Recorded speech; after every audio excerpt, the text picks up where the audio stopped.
All right, so the title is Language Acquisition in Multilingual Ecologies. And what I'm trying to do is to provide an overview of contemporary multilingual ecologies, not only Germany and Europe, also other parts of the world. So I want you to understand how it works in other areas of the world. Essentially, Southeast Asia, I'm going to talk about a little.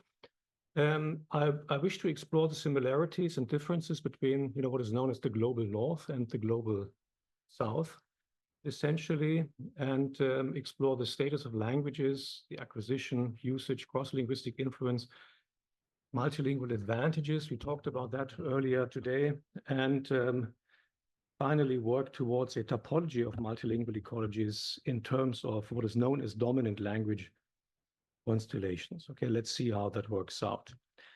The outline is as follows. I start by introducing multilingual ecologies, then say something about current global migration and linguistic diversity. So what that means. Okay, I understand some of you are becoming teachers, right? So I guess immigration-based linguistic diversity is something you're going to face, okay, in your everyday work, and that's important. I will also talk about urban multilingualism and then zoom in on heritage bilingualism and the acquisition of English as an L3, okay, in English, in Germany.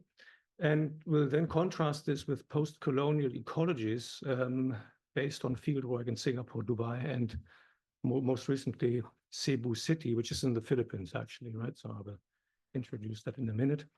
And then go over to dominant language constellations and finally a summary and conclusion. Okay, so what do I understand by multilingual ecologies?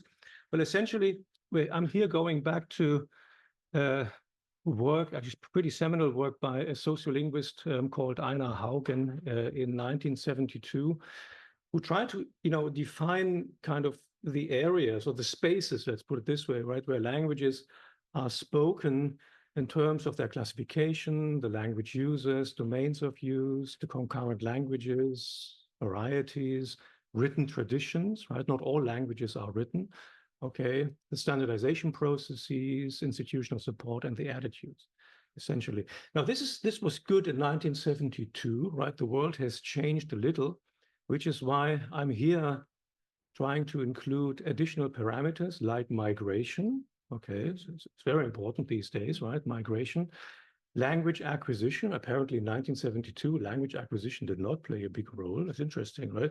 Multilingualism, cross-linguistic influence, language dominance, which, as I will be arguing, is a very important parameter.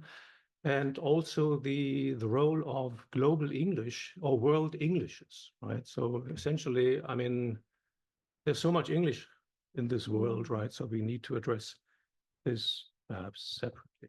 Okay, so a few words about global migration and linguistic diversity. Now, it's very clear there is substantial migration from the global south to the global north, right? Here in Spain, I believe it basically means people coming in from Latin America, right? So this is global south, global north, the way we understand it. There are various reasons for that, push and pull factors, as they call it, demographic imbalances, simply getting too old, right? Not having enough children. That's the reason. Labor shortage, wars, famines, monetary incentives also, right? And this has led to an increase in linguistic diversity in the global north, right? That's quite interesting. And this kind of faces a culture of nation-based monolingualism, right? So Germany was associated with German and Spain with Spanish, Castilian Spanish, of course, not Latin American Spanish. But this is apparently changing very quickly and has changed considerably, right? And in a way, there has also been a rediscovery of multilingualism in the global north. Okay, so multilingualism is not stigmatized any longer, right? It used to be, okay? This is not the case. And even we may say that the study of multilingualism has developed into a hugely successful field. There's so many people working on multilingualism, it's just, it's quite impressive. What one should not forget is that there's also substantial migration in the countries of the so-called global south, okay? But here actually the migration is not so much, is actually primarily from the rural areas into the metropolises, okay, in the urban areas. Okay. Good. So we may say in terms of historical parallels, actually what's happening in the West, so to speak, on the global north, especially the urban centers, okay, so Madrid, probably less Badajoz, I suppose. It's only beginning. But in Madrid, it's very visible. Okay, I've just been there. Is like we are recreating, so these modern urban areas are beginning to recreate linguistic textures actually more familiar from historical high-density language areas, right? So the Amazonian rainforest, right, is one such area. Papua New Guinea is actually another area, right, where you find extreme language density. Okay, so just Papua New Guinea, or PNG for short, you find more than 800 languages, a very small space, so to speak. But this is actually now also happening in the urban areas, right? So in a city like Hamburg, you easily find 300 languages. Okay? And Madrid may be the same, I don't know.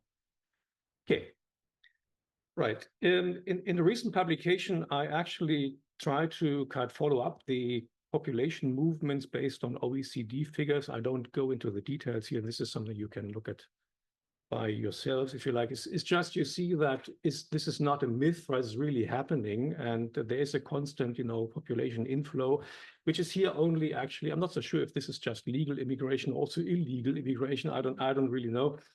But it's roughly, depending on the world region, 1% of the population, 2, 3, 4, 5% of the population that annually come in, so to speak, from other countries. Okay, so I skip this and continue with normativity and ideology, because they are hugely important, ideological issues here lurking in the backgrounds, so to speak, right? Now, one thing, if we take a kind of a realistic position, right? So I believe that in historical terms, and I'm really talking about the past 200,000 years or so, right? I'm taking a very broad perspective here. It's probably true to say that human societies have always been characterized by individual and society monolingualism and multilingualism, right? So some clans, lived in isolation, were monolingual. Others lived in contact with, many other clans, exchanged members of their clans and developed highly multilingual structures, okay? It's also, you see, we should be aware of the fact that monolingualism also includes a lot of linguistic diversity, right? So you are all, some of you may be monolingual Spanish. It doesn't mean you just speak one type of Spanish, right? You control different registers. You speak spoken Spanish, you write written Spanish, you have colloquial Spanish, you have a youth jargon, different. In that sense, you're also multilingual, right? It's not so simple and straightforward, right? So we have, registers and dialects. In monolingual society. We have balanced and unbalanced multilingualism. We have functional multilingualism, bilingualism, trilingualism, quadrilingualism. So it's quite diverse what you find here. And the European nation-building projects, right? So, Spain as a country is not that old, right? Germany as a country is even younger, and so on. Were based on the idea that a country needs just one language. So monolingualism is good and multilingualism is bad, right? In a nutshell. So that used to be the reigning ideology, and these monolingual ideologies were even exported to former multilingual areas, right? So, for example, in China, we currently see a very strong shift from a highly multilingual society into a monolingual society, right, where everybody speaks standardized Chinese, or Putonghua for short, right? Indonesia is even more glaring, right? Which used to be a country of something like 700 languages, very diverse, and it's moving very quickly towards standard Indonesian, right? So what they call Bahasa Indonesia in that country, okay? And at the same time, in the global north, ironically, we currently see the emergence of a new ideology of multilingualism, right, which is not so stigmatized any longer. So we are trying to believe now that multilingualism is something good, right? So it's I'm just pointing this out to make clear how ideological this entire debate actually is. Now the places where you see this most clearly laid out is actually urban areas, right? So urban multilingualism, this is the places where you see it visibly, okay, in your everyday, interactions, conversations. I just mentioned Madrid. Earlier this year, I spent a couple of months in the Canadian city of Toronto. It's very diverse, right? And it contrasts very sharply with Canadian rural areas, right, which are still very much European. Okay, I just returned from Sydney. Sydney is very diverse, right? But when you go into the countryside, it looks very different. So it's basically the urban areas where this happens.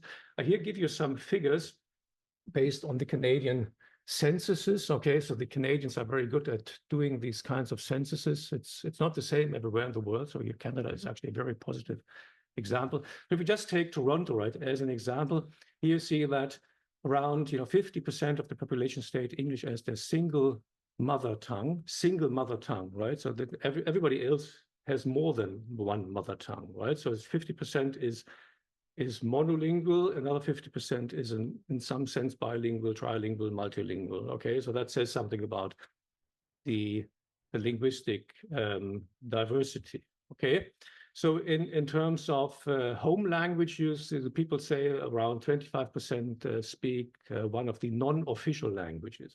Non-official means not English, not French in the Canadian context, right? So it can be Urdu, Hindi, Mandarin, all kinds of languages, right?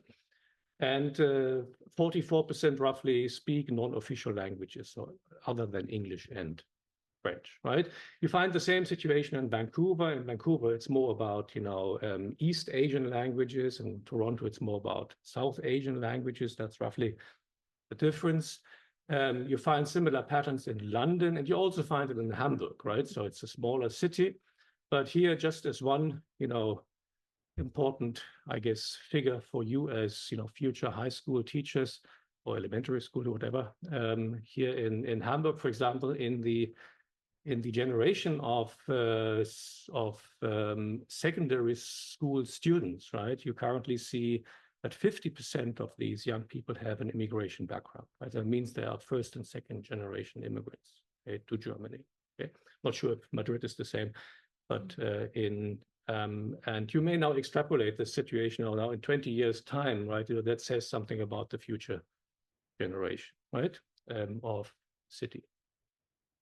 Okay, now let me turn to some case studies we did on heritage bilingualism and the acquisition of English in Germany a couple of years ago. It's not my current focus of research, but we were interested in this increasing number of students with multilingual biographies, okay, and many languages nowadays compete in the same classroom. And it's also a challenge for teachers, right? You have all these different ethnicities, the different languages, the different levels of the national language and English and, right? So it's very diverse and clearly challenging for the teachers.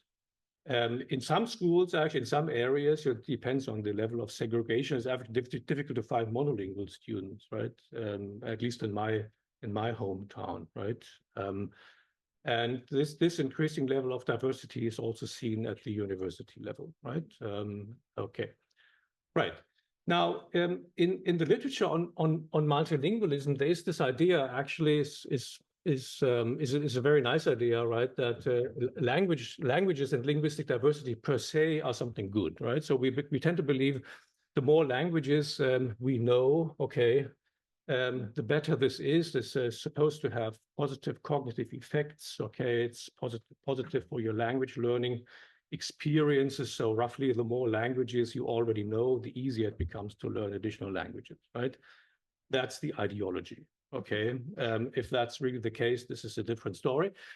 But this is what we understand by multilingual advantages or multilingual boosts. Okay, there's been a lot of work in the Canadian context, in particular by Ellen Bialystok in psychology, Jim Cummins in education, okay, in particular. Of course, it's very relevant in the Canadian context because this country is officially bilingual, okay, even though it's not bilingual in practical terms, okay, but at least officially it is a bilingual country. Now, the explanations often walk along the idea of heightened meta-linguistic awareness, okay, so the more language you know, okay, the better is your awareness, your ability to reflect on the languages, talk about them, and that has a boosting effect, okay? But it's not so straightforward, and more recently, you know, colleagues have come a bit weary of these ideas and even argue, okay, all these effects are actually epiphenomena and can be explained by differences in cognitive ability. Okay, now let's see. Right. Now, I will just, you know, try to look at this from the perspective of cross-linguistic influence. Okay, so the idea here is we look at the acquisition of English in these heritage contexts. Okay, which means that the learners of English already know two languages. Okay, the national language plus an immigrant language. Okay, so Spanish plus Arabic, say, right? Or German plus Turkish. And then on that basis, that substrate, they learn English as a third or additional language, okay? Now, if you look at this from that perspective, which is maybe a bit simplistic as the languages don't have the same status, right, in the learner's cognitive system, okay, at least, you know, theoretically, we can say there are a couple of, you know, actually exactly 4 scenarios of cross-linguistic influence. First one would be to say there is no cross-linguistic influence. So the previous languages don't interfere or don't influence the languages or the English you are going to learn at all. Right? It's probably not the case, right? The second position would be to say there's exclusive influence from the first language. Okay, that could be Spanish or German. Right. The second position, the third position is there is exclusive influence from the second language. Okay. No, that would be German and Spanish. The first language often is the heritage language. Sorry. Okay.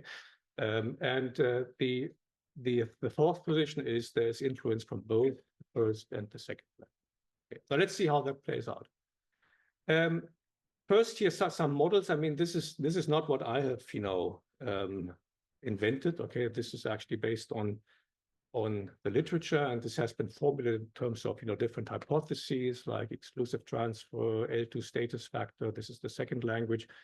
Typological proximity, actually people say, it's actually influence results, you know, from the fact that some languages are more closely related, others are less closely related, for example, right? And. Okay, good. Now, what do the data say, right? So it's often, I mean, theory is good, but let's look at the practical, you know, things. And we did a kind of first sample study. It was actually a pilot study for a bigger study. But here in this pilot, which is already quite substantial, we looked at 173 students, okay, students of English in the German school system. And these students come from different age groups. So one was 12 years of age at the time of sampling, the other 16 years of age. And they had different, you know, linguistic backgrounds. So Russian German, one heritage group, is a very prominent one in the German context. Turkish German, also prominent, and Vietnamese German is also a sizable community. Contrasting these bilingual heritage speakers with German monolingual learners of German, right? You see the exact figures here. And we used 2 stimuli, namely these picture sequences, as you can see here, right? So we asked students to please, you know, write or, you know, give us a story, right? You know, based on these pictures, an oral story and also a written story. And this data we transcribed and then looked for influences from previously acquired languages in the data. Okay? Does that make sense? Mm-hmm. Yes, good, great. So the first phenomenon we looked at was article usage, right? Because here languages differ quite dramatically, right? So some languages possess definite and indefinite articles, like Spanish, right? So you have el and la and un and una, right? Okay, same in German. In Russian doesn't possess articles at all, right? So whenever we use articles, you have to drop them. Okay, in Russian, if they want to express definiteness, they do this by, say, word orders, different means, right? And in Turkish, again, another case, you have an indefinite article, but not a definite article. And in Vietnamese, like Russian, no articles. Okay, so that's the typology, so to speak. Right. Now, when we looked at, what the students did in English regarding the article usage, right, we were actually a bit surprised because we didn't see any differences between the bilingual heritage groups and the monolingual students. Nothing at all, right? They behave in a statistical sense, they are indistinguishable, right? So the bilingual groups are not distinguishable from the monolingual groups regarding article usage in English, right? They did it the same way.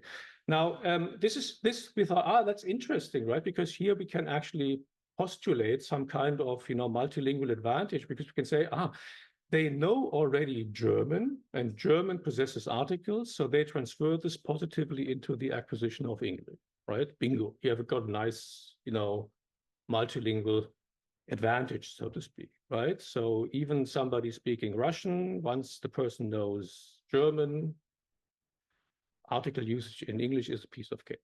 Good, fantastic. Okay, that seems to prove the case. Right. We also looked at subject-verb agreement. Okay, here again, one can start talking about the different languages, right? For example, German is a bit like English. We have like these inflections on the verb, okay, like in Spanish also. And in Vietnamese, there's nothing, right? So they don't have inflection at all in Vietnamese. So you would actually expect that the Vietnamese learners of English or Vietnamese German learners of English would find it most difficult, right, to acquire verbal inflection in, say, English. That's actually not the case again, right? Actually, if you look at the German learners at the age of 12, they performed worst, okay, regarding subject-verb agreement, okay? So it doesn't seem to be so straightforward. That was the conclusion at that stage. Okay. Then we also looked at tense and aspect. Okay, again, here you find huge differences in the languages of the world, right? So English, depending on how you count, possesses 3 tenses, so present, past, future, like Spanish in a way, right? It's not the same, but it's similar. And you also find spectral distinctions. The most notorious one is the progressive, of course, right? But also the perfect is, of course, not so straightforward. Russian has this, notorious distinction between perfective and imperfective verbs, and German is actually an aspectual free language. Okay, so all kinds of differences here. Same in Vietnamese. Okay. Now, what can we see here? Now, in this study, which was actually carried out by a former PhD student of mine, Iliana Lorenz, she was quite clever, right? Because she distinguished between in the acquisition of English again, right now looking at the progressive aspect, right? In this study, she distinguished between the formal correctness of the progressive aspect in English. So were the students able to say he is eating or something like that, right? And not he are eating or so, right? So in that case, or he are eaten or whatever, right? So it's something grammatically wrong. In comparison to this semantic correctness, okay, is the progressive aspect used in the right context? Okay, in the right context. Okay, so keeping that distinction in mind. And here in this first graph, which actually charts the correctness score of the target-like forms, okay, not the meaning, right, just the forms, we see there's a lot of variation, right? So with the exception of the English monolingual native speakers, which we engaged as a control group, right, all of them made all kinds of mistakes, right? In comparison, if we just look at the meaning, that we thought was interesting, right? Suddenly you see actually that, of course, the monolinguals, they get it right. Okay, of course, they learn it as kids. But also the Russian learners and the Turkish bilingual learners suddenly showed 100% correctness regarding the contexts of use, okay? So here we thought, that's interesting because it seems to show that also the heritage languages can make a positive contribution in that scenario, right? Now that we thought was an interesting result. Okay, so it's okay, and then we followed this up in another big project called the METS project. It's the acronym stands for Multilingual Development. A longitudinal perspective. It's really a long project. Actually, a lot of money in that study. And this was a large-scale national longitudinal research project. Okay, so really across Germany. And we here compared just two cohorts, so Russian German, Turkish German, and monolingual, German peers, and focused here in my part on English as a compulsory school subject. And we collected data in 4 waves of data collection, kind of measurement points, so to speak, between 2016 and 2018. Around 2,000 students participated. Well, that's a lot, actually, for that kind of endeavor. And of course, the problem was that it's easier to find students with a monolingual background than with a heritage background for various reasons. Okay, we investigated 2 cohorts. So one cohort starting in school year 7 and the other in school year 9. Okay, so we were even able to kind of control these or put these two different cohorts in perspective. Okay, the test instruments included a reading comprehension and fluency test, okay, a lexical and grammatical competence test in English based on a CETAS, basically a gap-filling exercise, okay. We used here a cognitive ability test, okay, so like an intelligence test, and we also controlled for socioeconomic status, okay, so what the background of the kids was, okay, how rich are the parents, okay, and okay. Now, I don't want to go into the details here, maybe some details, right? But would be too long. Okay. Now, the one important finding from that study is, I believe, at least as far as English is concerned, is that regarding these notorious multilingual advantages, right, that are introduced earlier, is that this study did not reveal any general advantage of bilingual learners of English. This didn't, the data don't show that, right? Okay, whatever way you dissect the data statistically, okay, it was not possible to show that the bilingual groups have a clear advantage of whatever kind, right? At the same time, we can also say they didn't reveal any disadvantages either, right? So this was not the case at the same time, right? So it's not, this is, you cannot say the heritage speakers are the bad language learners and the monolingual guys are the good language. It's not the case, right? It's more like we found sometimes, this group shows advantages here, and sometimes that group shows advantages there. Okay, so it's more like we call this a conditional advantage. Okay, and often it's the grammatical phenomenon you look at. Okay, it's the particular group. Okay, you may find cognitive differences, socioeconomic differences. So it's in a nutshell, it's actually simply very, very complicated. Okay, so there's no one size fits everybody solution to this multilingual advantages problem. Is not so simple. No, you really have to look at into the individual cases, the individual constellation. I mean, as a matter of fact, actually the way you would expect to be, right? Because it's a complex situation, so there is actually no necessity to assume there's a simple fix, right? So it's just pretty complicated. Now, okay. Right. So don't run into the schools with the expectation that there is a simple solution. Actually, isn't. Forget it. Right. So all the kids are in a way different, right? And you have to adjust to the way they are. Now, one factor that we actually found to be important is language dominance. Okay. Now, what does that mean? It means that the languages in the cognitive systems of these kids have different statuses, right? So the bilingual heritage speakers are what we call unbalanced bilinguals, okay? Now, what does it mean? I've given you here the test results from the reading comprehension task in German and the reading fluency task in German, contrasting this with the reading comprehension task in Russian, Turkish, and the reading fluency tasks in Russian and Turkish, right? So just look at maybe the mean figures you see in the middle column, right? So you see like figures of around, 30, 28, 26, and then it jumps to 800, 813 in the reading fluency German, right? So this is the kind of the monolingual control.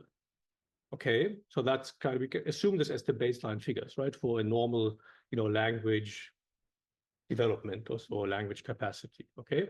Now, in the heritage speakers, regarding the heritage languages, you see that, reading comprehension in German around 30 contrasts with around 6 in Russian, okay? Reading fluency of around 800 in German contrasts with 400 in Russian, and so on. So you see, it's very clear in the data that the languages in these young heritage speakers don't have the same status, right? German is the clear dominant language. The heritage languages are kind of the non-dominant languages. Often they are actually just oral languages, not written languages. They're not used as media of instruction in the education system. They are used as home languages, right? They have a different status, so to speak, okay? And we believe that this difference effectively accounts for many of the kind of differences we see in the data. Right. Maybe as one example, lexical transfer. So this is basically, to what extent do the background languages influence the acquisition of lexical items in English? And we here see a lot of that transfer comes from German. The heritage languages basically don't participate, right? And this is probably due to language dominance. Okay, Anna, how I'm doing time-wise? Oh, okay. Good. So this means that really 5 minutes? 6. So we have time for questions. Okay. Start coffee break. We can okay. delay it a bit, but about okay, good. 5 so 8 minutes. I wrap up the rest in 5 minutes. Okay. So the whole, the entire, point here I have about post-colonial ecologies has to be, I've got to shorten this a bit, right? Even though this is my current pet interest in a way, okay? Because I'm trying to compare, these situations we find in the global north, okay, with what is going on in the global south, okay? And we did research in Singapore, Dubai, and Cebu City. Now, Singapore is maybe not so much a global south city any longer, right? It has clearly changed. Now, maybe just a few, just a few remarks on what that means. For example, Singapore is actually is a country, is actually also a city-state, right? Is a country where the current ideology is one of bilingualism. Okay, one of bilingualism in terms of your ethnic, they call this the ethnic mother tongue, okay, and English. Right? So in Singapore, you may be Chinese, you may be Indian, you may be Malay, right? Then you speak these languages and you speak English. And the entire education system is actually run in English, not in the native language, right? It's like, in the Spanish context, the entire education system starting tomorrow switches to English, okay? And Spanish is just a home language. That's the situation, actually, right? Okay. Dubai is also interesting because here in Dubai, actually, the population consists of 92% of foreigners, right? 92%. So 8% is the local Arab population, the rest are foreigners, which means that Arabic doesn't play a role, right? And, should you ever go to Dubai, you have been, right? You will have noticed English is just okay, right? You don't need to speak Arabic. And finally, Cebu City, which is my current, focus of interest, is kind of in the middle of the Philippines. Okay, here most people actually turn out to be trilingual. Okay, they speak a local language, which is they're called Cebuano. They speak English because this used to be an American colony. Okay, and they also have a national language, which they don't want to speak. Right? It's like as if you guys don't want to speak Spanish. Okay, but maybe only your local dialect here or something. Right? So that's roughly the situation. Okay. Now we did various studies in these. I just, I go over this, right? You can look into this by yourselves. It doesn't matter, right? We looked into this by asking students, what they do with their languages, right? Roughly, and there's only one thing I would like to show you, right? For example, in these studies, we asked students what with whom they speak which language, right? With whom they speak, which is a very simple question, right? So we asked them, for example, which languages do you use with your parents? Okay. For example, in Singapore, here they say, in Singapore, we use like all kinds of languages with our parents, okay, including our heritage languages. But when it comes to talking to my brother and sister, and in particular, my best friend, right, you can see here, English suddenly becomes very prominent. Right? Very prominent. And we can go on actually and find the same, here. We find the same picture in Dubai, right? And we can go on and we find the same picture in Cebu, right? That suddenly in the younger generation, there is this massive shift towards English, right? So it doesn't matter where you go, right? So it can be Singapore, the Philippines, Dubai, maybe even Spain. I don't know. Maybe even Germany, right? I don't know.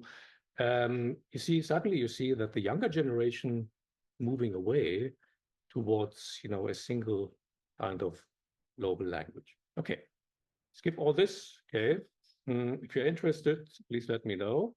Okay, the one thing I would like to I need one more minute, Anna. Okay, that's okay. How do we interpret, this kind of new situation, right? So all this linguistic diversity, okay? People speak different languages. The languages apparently have different statuses in the cognitive system of the speakers, okay?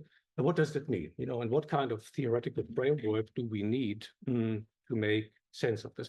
And one thing that is currently I find most plausible is the concept of dominant language concept. It's actually a concept introduced by Larissa Aronin. She is at Haifa University. It's maybe not the best place to be at the moment, but Larissa says dominant language constellations are the most central languages of an individual. But it's not all languages you have, the most dominant ones, okay? And these languages, she says, they function as an entity, so like a single language, which is different from the repertoires, right? So you all speak Spanish and English, okay? These would be your dominant languages.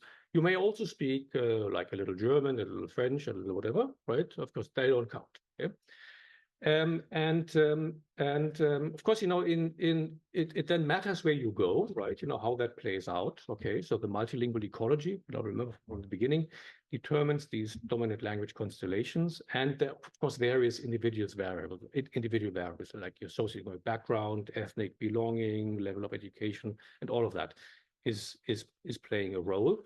And the claim here is that the world at the moment is kind of showing interesting convergence processes on some dominant language constellations. Now, how does that look like? So what I see quite consistently when I look at different multilingual ecologies in the world, I see this striking pattern of bilingualism and trilingualism emerging, right? So for example, in Germany, this means bilingualism of German and English, okay, quite clearly. And then there are all kinds of other languages, like Turkish, Farsi, Arabic, Spanish, right, which play a role to a certain extent, but at the social level, they don't play a role, right? Okay. You can go to Singapore. Again, you have a bilingual pattern. You have English and the so-called mother tongues, okay, and various other languages, okay.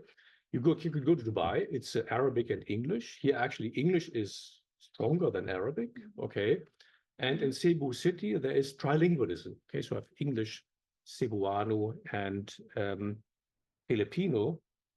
And wherever I go in this world, I see this kind of pattern. Okay, there is a lot of more linguistic diversity, okay, but the speakers are converging on these minimal patterns in a way, which apparently allow communicative efficiency. And maybe moving back to this slide, we can say monolingualism is actually developing into a privilege, kind of, right? So fewer and fewer speakers can afford to be just monolingual, right? The only group is maybe, you see, the English native speakers in North America, Australia, and Britain, okay? And maybe the native speakers in the Spanish-speaking world, okay? As long as they are not interested in the English-speaking world, which is normally not something you can afford, especially if you want to become an English teacher. Okay, good. So that was basically my story. So in 1 minute, in summary, I wanted to show that the assumption of monolingual space is a fiction, right? It's of course you find it in the political and educational discourse. Languages reflect the economic and cultural position of the speech community, and English occurs as the majority language in medium construction in many probably most multilingual ecologies these days. Cross-linguistic influence occurs from all previous acquired languages, right? It really depends, what you focus on, okay? And the dominant language in one's repertoire strongly determines additional language acquisition, right? So it's one finding, right? So if you are looking for cross-linguistic influence, go for the dominant language, right? It's probably not exhaustive, right? But it's a good heuristics, to start out from. And other factors like proximity, recency of use, prestige, of course, also influence picture. Okay, bilingual and trilingual societal constellations with English are developing into the global majority pattern. Okay, whether it is Europe or other places, it's the same. And English here serves as the societal majority language or a regional link language or an additional language as the current global lingua franca, and only very few languages enjoy institutional support and possess these standardized written forms. Okay, thank you very much for your attendance. It was a bit, too much for 30 minutes. Okay, actually for 60 minutes, but I think you can read the slides, and if you've got questions, please let me know. Thank you very much. Brilliant job. Thank you.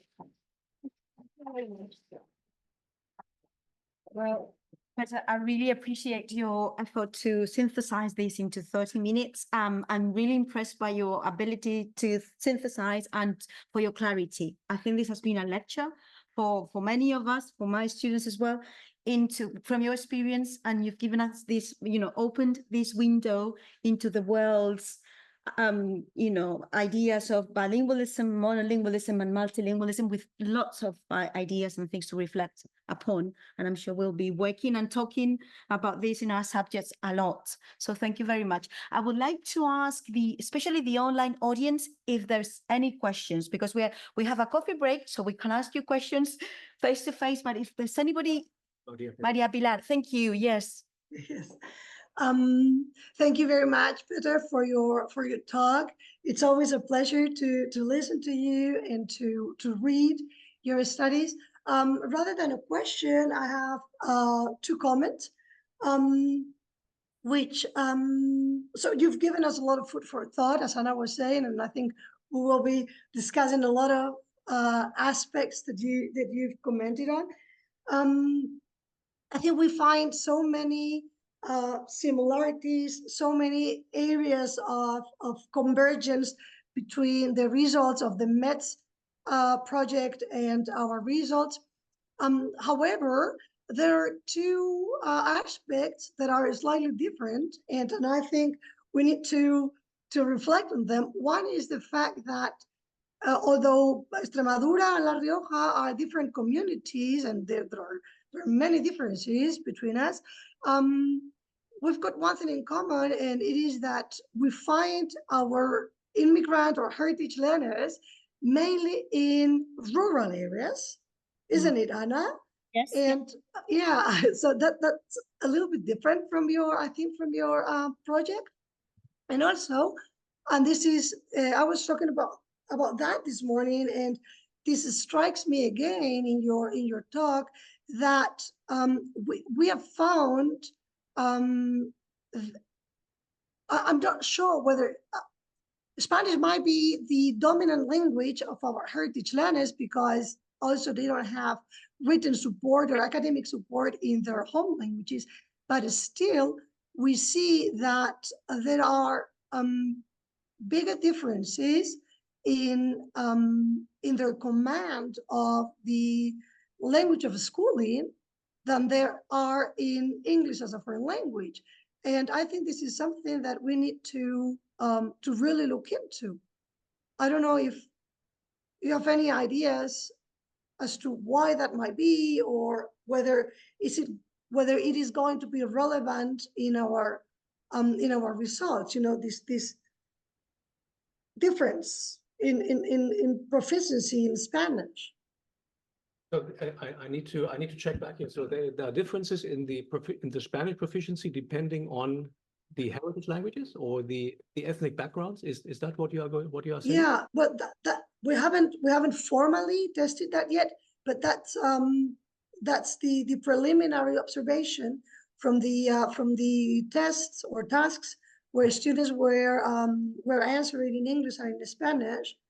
When we compare local and heritage learners, local learners are more productive in Spanish than heritage learners, and that was surprising to me, and I'm a bit confused with that. So, wouldn't Spanish be the dominant language for these students? And yeah, I would have said so. Yeah, and it's the medium of instruction, and it's the yeah.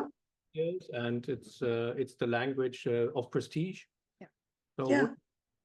wouldn't you expect this to be a more productive language for these students? I mean, they are rational beings, right? So they go where. Yeah. We haven't tested them in their local languages, in their home languages, because we don't have the knowledge, basically. But they score better than local learners, the monolingual, so to speak, the monolingual learners. Okay. Okay. So that could be interpreted as a multilingual advantage. Could be. Maybe something else. I don't know. Yeah. Yeah. Okay. is an okay. I take it home. Yeah. Yeah, please. Because on most aspects, our results pretty much replicate yours or similar to yours, but that's some aspect where I'm a bit baffled. In the German context, we have seen maybe something similar depending on different sociocultural or ethnic backgrounds, right? For example, the Vietnamese German bilinguals is a very top performing group, often actually outperforming the German monolinguals. Okay, and that is something probably you can recover from kind of the education aspirations in the families, right? I think you can find similar you can make similar observations in the Chinese communities, which have very strong educational aspirations. Okay, this is not the same across all immigrant groups. Okay, and certainly not the case any longer in the German monolingual groups, I have to say.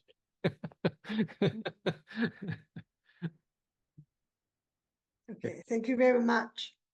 My colleagues in the education have referred to this as ethnic residue. I'm not sure, I don't like the label so much actually, but they also see in their data that there are these ethnic differences, okay, which you cannot explain just from the language data. You have to look into different factors here, like educational aspirations, for example. Thank you. Cultural value of education, exactly. Yeah, absolutely. It's things difficult to talk about actually in certain contexts, but I think it's the case. Thank you very much.